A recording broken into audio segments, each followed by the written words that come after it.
Good afternoon, students. Welcome to the online class of AVN PRR College. Last class మనం క్లస్టర్లో first paper evolution అనేటువంటి start చేసాం. దీంట్లో first యూనిట్లో Lamarckism అనేటువంటిది complete చేశాను. ఈరోజు క్లాస్ ఏంటంటే డార్వినిజం.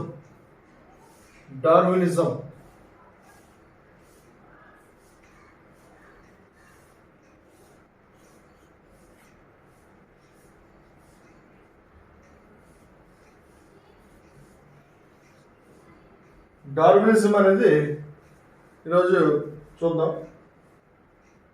చార్లెస్ రాబర్ట్ డార్విన్ అని చెప్పి మనం ఫేమస్గా ఫెమిలియర్గా పిలుచుకునేటువంటి ఒక న్యాచురలిస్ట్ యొక్క name. What ever the identifications, discoveries which were brought by the Darwin are collectively called as Darwinism. ఏవైతే డార్విన్ తెలుసుకున్నటువంటి అంశాలు ఏవైతే ఉన్నాయో, డార్విన్ కనుక్కున్నటువంటి ఏవైతే స్పెసిఫికేషన్స్ ఏవైతే ఉన్నాయో అవన్నిటినీ కలిపి డార్వినిజం అని పిలవడం జరుగుతూ ఉంటుంది. Darwin he was an English scientist, a naturalist. Was an English naturalist. That means he belongs to Great Britain or England. England లేదా బ్రిటన్కి చెందినటువంటి ఒక న్యాచురలిస్ట్ అయిన, and he was very famous of ఎవల్యూషన్లో అనేక మంది సైంటిస్టులు ఉంటే వాళ్ళలో మోస్ట్ ప్రాబబ్లీ మనం ఫస్ట్ చెప్పుకునేటువంటి సైంటిస్ట్ ఎవరంటే డార్విన్. అంటే అంత ఎక్కువ డిస్కవరీస్ లేదా రకరకాలైనటువంటి థీరీస్ని ఈయన ఈ ఎవల్యూషన్ అనేటువంటి దీంట్లో మనకి చెప్పడం జరిగింది. అందుకనే ఎంతమంది సైంటిస్టులు ఉన్నప్పటికీ ఎవల్యూషన్లో అనేటువంటి ఈ బ్రాంచ్లో he was stand at first పొజిషన్లోకి ఉండడం అనేటువంటి జరుగుతుంది. And he lived in between 1809 to 1882. 1809 1809 సంవత్సరం నుంచి 1882 సంవత్సరం వరకు కూడా ఇంగ్లాండ్లో జీవించడం అనేటువంటి జరిగింది. And he went on voyage for about 5 years by a ship called HMS Beagle. వయజ్ అంటే ఏంటి? వయజ్ అంటే వరల్డ్ టూర్, ప్రపంచ యాత్ర.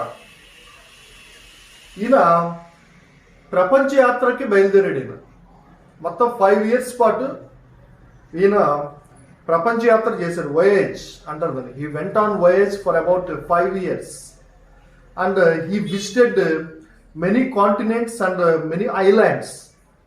అనేక ఖండాలని, అనేక ద్వీపాలు, ఐలాండ్స్ని ఈయన సందర్శించడం అనేటువంటి జరిగింది. ఏంటంటే ఇప్పుడంటే ఏరోప్లేన్స్ అవి ఉన్నాయి కాబట్టి చాలా ఈజీగా ఒక కాంటినెంట్ నుంచి ఇంకో కాంటినెంట్కి లేదా ఒక ఐలాండ్కి వెళ్ళడం అనేటువంటిది పెద్దగా కష్టమేం కాదు. కానీ ఆ సదుపాయాలు లేనటువంటి టైంలోనే ఈయన షిప్ మీద ప్రపంచ యాత్ర అనేటువంటిది చేయడం జరిగింది. ఆ షిప్ నేమ్ ఏంటంటే, the name of the ship was HMS Beagle. ఆ షిప్ HMS Beagle ఆ నేమ్. ఆ షిప్ మీద మొత్తం వరల్డ్ టూర్ అనేటువంటిది బయలుదేరి అనేక ప్రదేశాలను సందర్శించడం జరిగింది. మెయిన్గా ఏంటంటే ఈ విజిటెడ్ గెలాపాగస్ ఐలాండ్. గెలాపాగస్ ఐలాండ్ని ఆయన సందర్శించడం జరిగింది. గెలాపాగస్ ఐలాండే కాదు, ఇంకా చాలా ఐలాండ్స్ని ఈయన విజిట్ చేయడం జరిగింది. దాంట్లో మెయిన్గా ఏంటంటే ఈయన తెలుసుకున్నటువంటి అంశాలు చూస్తే మెయిన్గా మనకి ఈ న్యాచురల్ సెలక్షన్ థియరీ అనేటువంటిది best theory proposed by the Charles Darwin. Charles Darwin తెలుసుకున్నటువంటి లేదా ప్రపోజ్ చేసినటువంటి థియరీస్లో బెస్ట్ థియరీ ఏదంటే ఇప్పటికి కూడా ఎంతో మంది సైంటిస్టులు ఇప్పుడు కూడా యాక్సెప్ట్ చేస్తున్నటువంటి థియరీస్లో బెస్ట్ థియరీ ఏదంటే ఇవల్యూషన్లో న్యాచురల్ సెలక్షన్ థియరీ. అలాగే ఆరిజిన్ ఆఫ్ స్పీషీస్, ఇవన్నీ కూడా డార్విన్ యొక్క ముఖ్యమైనటువంటి అంశాల కింద చెప్పుకోవచ్చు. And he was much more influenced by certain publications. అంటే ఈయనకి ఎవల్యూషన్లో కొన్ని డిస్కవరీస్ అనేటువంటివి చేయాలి, ఈ వరల్డ్ టూర్ వెళ్ళాలి, అనేక ప్రదేశాలను చూడాలి, అనేక ఐలాండ్స్ని సందర్శించాలి, అలాగే అక్కడ ఉండేటువంటి ఫానా అండ్ ఫ్లోరా, ఏవైతే ఫానా అంటే యానిమల్స్, ఫ్లోరా అంటే ప్లాంట్స్, ఇలాగా ఫానా అండ్ ఫ్లోరా అనేటువంటివి ఐడెంటిఫై చేయాలి అనేటువంటిది ఈయనకి ఐడియా రావడానికి ఆయన మెయిన్గా ఆయన ఇన్ఫ్లుయెన్స్ అనేటువంటి చేయబడడానికి ముఖ్యమైనటువంటి కారణం. అంటే ఇన్ఫ్లుయెన్స్ గావించబడడానికి he was much more influenced by certain publications. కొన్ని పబ్లికేషన్స్ని చదివాడు. కొంతమంది ఆథర్స్ రాసినటువంటి లేదా కొంతమంది సైంటిస్టులు రాసినటువంటి కొన్ని పబ్లికేషన్స్ని ఈయన చదివాడు. ఆ పబ్లికేషన్ చదవడం వల్ల ఈయనకి ఈ ఎవల్యూషన్ మీద ఒక రకమైనటువంటి ఇంట్రెస్ట్ అనేటువంటిది వచ్చింది. వాటి వల్ల చాలా ఇన్ఫ్లుయెన్స్ అయ్యాడు. ఆయన ఇన్ఫ్లుయెన్స్ అయ్యి అప్పుడు వరల్డ్ టూర్కి వెళ్ళాలనేటువంటి ఆలోచన ఇతనికి వచ్చింది. ఏంటి ఆ పబ్లికేషన్స్ అనేటువంటి చూస్తే, first the principles of population by Thomas Malthus అనేటువంటి ఒక సైంటిస్ట్ ఒక పబ్లికేషన్ దాన్ని రిలీజ్ చేశాడు. దాని పేరు ఏంటంటే ద ప్రిన్సిపల్స్ ఆఫ్ పాపులేషన్. దాన్ని ఈయన చదవడం జరిగింది. అలాగే second, the principles of geology that was published by Charles Lyell అనేటువంటి అనేటువంటి సైంటిస్ట్ దాన్ని పబ్లిష్ చేయడం జరిగింది. అలాగే మూడవది, on the tendency of varieties to depart from the original types. మరి చెప్తున్నాను, on the tendency of varieties to depart from the original types. Alfred Russel Wallace, that was published by Alfred Russel Wallace, was very famous scientist, on the tendency of varieties to depart from the original types. అది ఆ publication యొక్క name, అంటే ఆ book యొక్క name. దాన్ని Alfred Russel Wallace అనేటువంటి scientist రాయడం జరిగింది. ఇలాగే ఈ మూడు పబ్లికేషన్స్, ఫస్ట్ ఏంటి, first Principles of Population by Thomas Malthus. Second, Principles of Geology by Charles Lyell. Third, On the Tendency of Varieties to Depart from the Original Types by Alfred Russel Wallace. ఈ మూడు పబ్లికేషన్స్ని ఈయన చదవడం జరిగింది. చదివిన తర్వాత వాటి యొక్క ఇన్ఫ్లుయెన్స్ అనేటువంటిది ఈ చార్లెస్ డార్విన్ మీద చాలా ఎక్కువ పడింది. Then he started the thinking of evolution and went on voyage for 5 years by HMS Beagle, a service ship.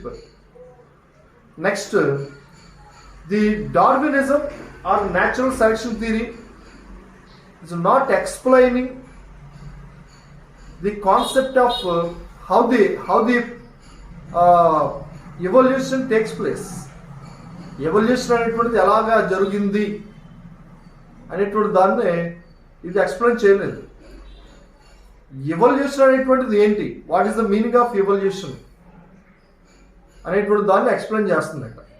So ఇలాగా దీని గురించి చెప్పుకోవచ్చు మనం. నెక్స్ట్ ఏమున్నాయి దాంట్లో అనేటువంటి చూస్తే థియరీ ఆఫ్ న్యాచురల్ సెలక్షన్. ఈ డార్విన్ యొక్క మెయిన్ థియరీ ఏంటంటే theory of natural selection. The theory consist of the following important topics. That is one by one. ఏమున్నాయి దాంట్లో అనేటువంటి చూస్తే ఫస్ట్ది over production, second consistency in population, third struggle for existence, fourth universal occurrence of variations, fourth natural selection,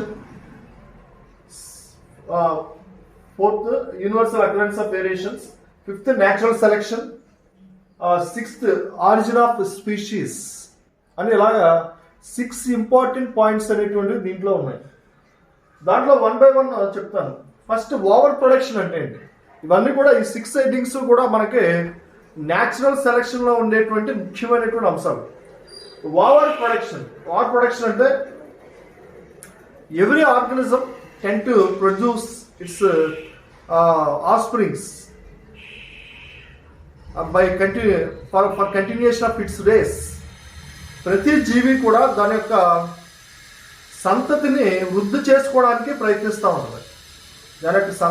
దాని యొక్క next generation వృద్ధి చేసుకోవడానికి ప్రయత్నిస్తూ ఉంటుంది. ఆ ప్రయత్నంలో భాగంగా అనేక రకాలైనటువంటి కొన్ని యానిమల్స్ ఏం చేస్తుంటాయంటే ఎక్కువ large number of eggs release చేస్తుంటాయి. కొన్ని యానిమల్స్ ఏం చేస్తుంటాయంటే very small number of eggs. కొన్ని యానిమల్స్ ఏం చేస్తాయంటే తక్కువ యంగ్ వన్స్ని ప్రొడ్యూస్ చేయడం, ఇటువంటివన్నీ జరుగుతూ ఉంటాయి. ఇప్పుడు ఫర్ ఎగ్జాంపుల్ మనకి ఒక సాల్మన్ అనే ఫిష్ చూస్తుంటే salmon it releases a female salmon releases about 28 million eggs. 28 million eggs per one season. ఒక సీజన్లో సాల్మన్ అనేటువంటి ఆడ చేప సుమారుగా 28 మిలియన్ల ఎగ్స్ని రిలీజ్ చేస్తుంటుంది. 28 మిలియన్, 1 మిలియన్ అంటే 10 lakhs. అలాగా 28 మిలియన్ ఎగ్స్ అంటే క్రోర్స్, కొన్ని కోట్ల ఎగ్స్ రిలీజ్ చేస్తూ ఉంటుంది. అలాగే స్టార్ ఫిష్, ఎకెనోడర్మాటిక్ చెందినటువంటి star fish, it releases about 1 million eggs per one season. ఒక సీజన్కి 1 మిలియన్ అంటే 10 లక్షల ఎగ్స్ రిలీజ్ చేస్తూ ఉంటుంది. ఇప్పుడు ఇవన్నీ కూడా సర్వైవ్ అయ్యి ఇవన్నీ కూడా యంగ్ వన్స్ కింద మారితే ఇంకా ఎక్కడ చూసినా సరే, ఏ సీలో చూసినా ఎక్కడ చూసినా సరే, ఎక్కడ చూసినా ఈ సాల్మన్ ఫిష్, ఈ స్టార్ ఫిష్లే ఉండాలి. But it is not happening. ఇది జరగట్లేదు. ఎందుకంటే ఈ ఏవైతే ఈ యంగ్ వన్స్ ఎగ్స్ రిలీజ్ అయినప్పుడు కొన్ని ఎగ్స్ డ్యామేజ్ అవుతాయి, కొన్ని ఎగ్స్ బ్రేక్ అయిపోతాయి, కొన్ని డీజనరేట్ అయిపోతాయి, కొన్ని మాత్రమే యంగ్ వన్స్ కింద కన్వర్ట్ అవుతాయి. ఆ యంగ్ వన్స్లో మళ్ళీ కొన్ని అడల్ట్ స్టేజ్ రావడానికి ముందే చనిపోతూ ఉంటాయి. అలాగే ఫైనల్గా కొన్ని మాత్రమే అవి సక్సెస్ఫుల్గా అవి అడల్ట్ కింద మారడం జరుగుతుంది. అలాగా ఇది జరుగుతూ ఉంటుంది. అది అందువల్ల ఓవర్ ప్రొడక్షన్ అనేటువంటిది ఉన్నప్పటికీ అన్నీ కూడా యానిమల్స్ కింద మారడం, యంగ్ వన్స్ అడల్ట్స్ కింద మారడం అనేటువంటిది ఉన్నది అక్కడ. సో అది మెయిన్ ఇంపార్టెంట్. నెక్స్ట్ సెకండ్ది కన్సిస్టెన్సీ ఇన్ పాపులేషన్. పాపులేషన్లో కన్సిస్టెన్సీ అనేటువంటిది ఎప్పుడు కూడా ఉంటుంది. అంటే దాంట్లో మెయిన్గా చూడండి, ఎప్పుడు కూడా యానిమల్స్ అన్నీ కూడా ఒకేసారి నెంబర్ ఇంక్రీజ్ అయిపోతే ఆ నెంబర్ అదే పనిగా ఇంక్రీజ్ అవుతూ ఉండదు. అక్కడ ఏదో ఒక దానికి ఒక బ్యారియర్ అనేటువంటిది వస్తుంది. ఆ యానిమల్స్ అనేటువంటిది మళ్ళీ ఆ లెవెల్ ఏదైతే ఉందో ఆ నార్మల్ లెవెల్కి వచ్చేస్తాయి. ఎంత ఇంక్రీజ్ అయిపోయినా సరే నెంబరు ఫైనల్గా ఏంటంటే ఒక లెవెల్ నార్మల్ ఈక్విలిబ్రియంకి అనేటువంటిది రావడం జరుగుతూ ఉంటుంది. ఆ కన్సిస్టెన్సీ అనేటువంటిది పాపులేషన్లో కనిపిస్తూ ఉంటుంది. ఓవర్ ప్రొడక్షన్ అనేటువంటిది ఉన్నప్పటికీ కూడా ఫైనల్గా ఏంటంటే కొన్ని డ్యామేజ్ అవుతాయి, కొన్ని డెడ్ అయిపోతాయి. ఫైనల్గా కొన్ని మాత్రమే లైఫ్ లీడ్ చేయడం అనేటువంటి జరుగుతుంది. అది చాలా ఇంపార్టెంట్. అది నేచర్లో అన్నీ కూడా యంగ్ వన్స్ చూడండి, number of lakhs of animals ఉన్నాయి నేచర్లో. ఆ యానిమల్స్ అన్నీ కూడా పెట్టినటువంటి ఎగ్స్ కానీ లేకపోతే ఆ యానిమల్స్ రిలీజ్ చేసినటువంటి ఏవైతే యంగ్ వన్స్ ఉన్నాయో అవన్నీ కూడా సక్సెస్ఫుల్గా ఏది డెడ్ అవ్వకుండా ప్రతిదీ కూడా యంగ్ వన్ కింద మారి అక్కడి నుంచి అడల్ట్ కింద మారి చూస్తే ఇప్పుడు ఉన్నటువంటి యానిమల్స్ నెంబర్కి ఎన్నో రెట్లు ఎక్కువ యానిమల్స్ ఈ రోజున ఎర్త్ మీద ఉండాలి. కానీ అలా జరగట్లేదు. ఎందుకు జరగట్లేదు అనేటువంటి చూస్తే దాంట్లో కొన్ని యానిమల్స్ యంగ్ స్టేజ్లోనే చనిపోతాయి, కొన్ని అడల్ట్ అయ్యేసరికి కొన్ని చనిపోతూ ఉంటాయి. అలాగా ఒక ఈక్విలిబ్రియం అనేటువంటి మెయింటైన్ అవుతూ ఉంటుంది. దాన్ని కన్సిస్టెన్సీ ఇన్ పాపులేషన్ అని చెప్పి పిలుస్తూ ఉంటారు. Next third, struggle for existence. Struggle for existence దీన్నే తెలుగులో ఏమంటారంటే మనుగడ కోసం పోరాటం అని చెప్పి పిలుస్తూ ఉంటారు. మనుగడ కోసం పోరాటం, struggle for existence. Every animal or every species in the nature try to survive. For that it should face some troubles or struggles, and those animals which are having better body structure and body modifications, they can survive. ప్రతి animal కూడా నేచర్లో సృష్టిలో ఉన్నటువంటి ప్రతి animal కూడా survive అవడానికి try చేస్తూ ఉంటుంది. ఆ సర్వైవ్ ట్రయల్స్లో కొన్ని రకాలైనటువంటి స్ట్రగుల్స్ని అది పడాలి తప్పనిసరిగా. ఆ స్ట్రగుల్ని ఎదుర్కొని దానిలో నిలబడగలిగినటువంటి యానిమల్ మాత్రమే అది సక్సెస్ఫుల్గా లైఫ్లో లీడ్ చేస్తూ ఉంటుంది, సర్వైవ్ అవుతుంది. ఏదైతే స్ట్రగుల్ వచ్చినప్పుడు తట్టుకోలేక ఆ స్ట్రగుల్ని అది భరించలేక ఉండిపోయిందో అది నెమ్మదిగా ఆ నేచర్లో నుంచి ఫేడ్ అవుట్ అనేటువంటిది అయిపోవడం జరుగుతూ ఉంటుంది. అంటే అక్కడితో అది అంతరించిపోతూ ఉంటుంది ఆ జీవి. సో అలాగే దాన్నే ఆ స్ట్రగుల్ ఫర్ ఎగ్జిస్టెన్స్ అని చెప్పి పిలుస్తూ ఉంటారు. దేనికి స్ట్రగుల్ అనేటువంటి చూస్తే the struggle is for acquiring food materials. Struggle అనేటువంటి దేనికోసం అంటే ఫుడ్, ఆహారం కోసం, అలాగే షెల్టర్, ఆశ్రయం కోసం, నివాసం కోసం, అలాగే ఫర్ మేటింగ్, మేట్ అంటే భాగస్వామి కోసం. ఇలాగ రకరకాలైనటువంటి స్ట్రగుల్స్ పడుతూ ఉంటాయి. దాంట్లో మళ్ళీ ఈ స్ట్రగుల్స్ ఫర్ ఎగ్జిస్టెన్స్ స్ట్రగుల్స్ని 3 టైప్స్ కింద డివైడ్ చేస్తే ఫస్ట్ ఏంటంటే intra specific struggle. Intra specific struggle.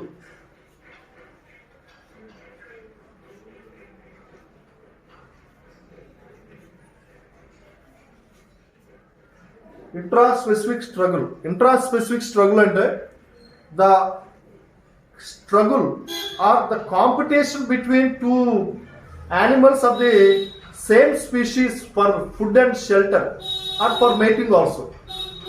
అంటే ఒకే జాతికి చెందినటువంటి 2 యానిమల్స్ మధ్య, ఒకే స్పీషీస్ చెందినటువంటి 2 యానిమల్స్ మధ్య అక్కడ స్ట్రగుల్ అనేటువంటిది జరిగితే దాన్ని ఇంట్రా స్పెసిఫిక్ స్ట్రగుల్ అని చెప్పి పిలుస్తుంటారు. అదే మెయిన్గా దేనికోసం అంటే 1 food, 2 shelter, 3 mating. For example tiger ఉంది, 2 మేల్ టైగర్స్ ఉన్నాయి, ఒకే ఫీమేల్ టైగర్ ఉంది. 2 మేల్ టైగర్స్, 1 ఫీమేల్ టైగర్ ఉంది. ఇప్పుడు 2 మేల్ టైగర్స్ కూడా ఆ ఫీమేల్ టైగర్ తోటి మేటింగ్లో పార్టిసిపేట్ చేయడానికి ఆ 2 స్ట్రగుల్ అవుతాయి, అక్కడ కాంపిటీషన్లో పార్టిసిపేట్ చేస్తాయి. ఆ ఫైనల్గా ఏదో ఒక టైగర్ మాత్రమే అది సక్సెస్ఫుల్గా మిగతా పక్కన ఉన్నటువంటి అపోనెంట్ని అక్కడి నుంచి వెళ్ళగొట్టి అది సక్సెస్ఫుల్గా వెళ్ళి ఫీమేల్ టైగర్ తోటి మేటింగ్లో పార్టిసిపేట్ జరుగుతూ ఉంది. సో అది స్ట్రగుల్ ఫర్ మేటింగ్. అలాగే స్ట్రగుల్ ఫర్ ఫుడ్, అక్కడ ఒకే స్పీషీస్లో ఉండే యానిమల్స్ కాబట్టి 2 టైగర్స్ ఉన్నాయి, 1 డీర్ ఉంది. ఆ 2 టైగర్స్ కూడా ఆ డీర్ కోసం పోటీ పడాలి. అప్పుడు వాటి మధ్య జరిగేటువంటి స్ట్రగుల్, కాంపిటీషన్. అలాగే ఫర్ షెల్టర్, ఒక యానిమల్ ముందు వచ్చి తర్వాత ఇంకొక యానిమల్ వస్తుంటే ఇది ఆటోమేటిక్గా అంతకుముందు ఒక యానిమల్ వెళ్ళింది కాబట్టి దాన్ని బయటికి రప్పించడానికి ఇది దాంతో పోట్లాట అనేటువంటి చేస్తూ ఉంటుంది. అప్పుడు రెండింటి మధ్య స్ట్రగుల్ అనేటువంటి జరుగుతూ ఉంటుంది ఆ షెల్టర్ కోసం. సో ఇలాగా ఇంట్రా స్పెసిఫిక్ స్ట్రగుల్ అనేటువంటిది జరుగుతూ ఉంటుంది. నెక్స్ట్ రెండోది inter specific struggle. Inter specific అంటే the animals belongs to two different species.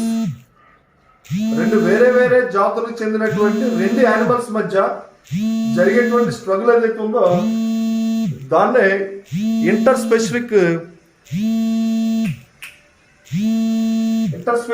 Struggle అని చెప్పి పిలుస్తుంటారు. అది మెయిన్ గా ఇది మెయిన్ గా తర్వాత నేచర్ అనేటువంటి చూస్తే nature struggle for existence from nature or environment లేదా నేచర్ తోటి వచ్చేటువంటి స్ట్రగుల్ ఏంటి అనేటువంటి చూస్తే ఎన్విరాన్మెంట్ లేదా నేచర్ వల్ల వచ్చేటువంటి స్ట్రగుల్ ఏంటంటే రకరకాలైనటువంటి ప్రాబ్లమ్స్ వస్తుంటాయి. నేచర్ తోటి పోటీ పడడానికి చాలా యానిమల్స్ ట్రై చేస్తుంటాయి. మెయిన్గా ఏంటంటే న్యాచురల్ కెలామిటీస్ వస్తుంటాయి. సునామీస్, తర్వాత సైక్లోన్స్, వాల్కనిక్ ఎరప్షన్స్, అలాగే ఎర్త్క్వేక్స్, ఇటువంటివన్నీ కూడా వస్తుంటాయి. ఇవన్నీ వచ్చినప్పుడు వాటిని ఏవైతే యానిమల్స్ తట్టుకుని ఆ స్ట్రగుల్ని సక్సెస్ఫుల్గా నిలబడగలిగినాయి అవి మాత్రమే అక్కడ లైఫ్ని లీడ్ చేయడం అనేటువంటి జరుగుతూ ఉంటుంది. ఆ నేచర్లో వచ్చినటువంటి ట్రబుల్స్ని లేదా ఈ ప్రాబ్లమ్స్ నుంచి ఏవైతే యానిమల్స్ తట్టుకోలేవో అవన్నీ కూడా అక్కడ ఎక్స్టింక్ట్ అయిపోవడం అనేటువంటి జరుగుతూ ఉంటుంది. సో అది దాంట్లో next universal occurrence of variations. ఫోర్త్ది యూనివర్సల్ అకరెన్స్ ఆఫ్ వేరియేషన్స్. జనరల్గా వేరియేషన్స్ అనేటువంటిది ఏంటి? వేరియేషన్స్ అంటే చేంజెస్, డిఫరెన్సెస్ అనేటువంటిది జనరల్గా యానిమల్ టు యానిమల్ వస్తూ ఉంటాయి. యానిమల్ టు యానిమల్ వేరియేషన్స్ అనేవి వస్తుంటాయి. And these variations are of two types. ఏంటో వేరియేషన్స్ అనేటువంటి చూస్తే some are beneficial variations, some are harmful variations. కొన్ని బెనిఫిషియల్ వేరియేషన్స్ ఉంటాయి, కొన్నేమో హార్మ్ఫుల్ వేరియేషన్స్ అని చెప్పి ఉంటాయి. దాంట్లో ఆ బెనిఫిషియల్ వేరియేషన్స్ ఉన్నటువంటి యానిమల్స్ ఈ నేచర్లో సర్వైవ్ అవడానికి ఎక్కువగా ఉంటుంది. ఏవైతే హార్మ్ఫుల్ వేరియేషన్స్ ఉన్నటువంటి యానిమల్స్ ఏవైతే ఉన్నాయో అవి ఈ నేచర్లో సర్వైవల్ రేట్ అనేటువంటి తక్కువగా ఉంటుంది దాంట్లో. Next natural selection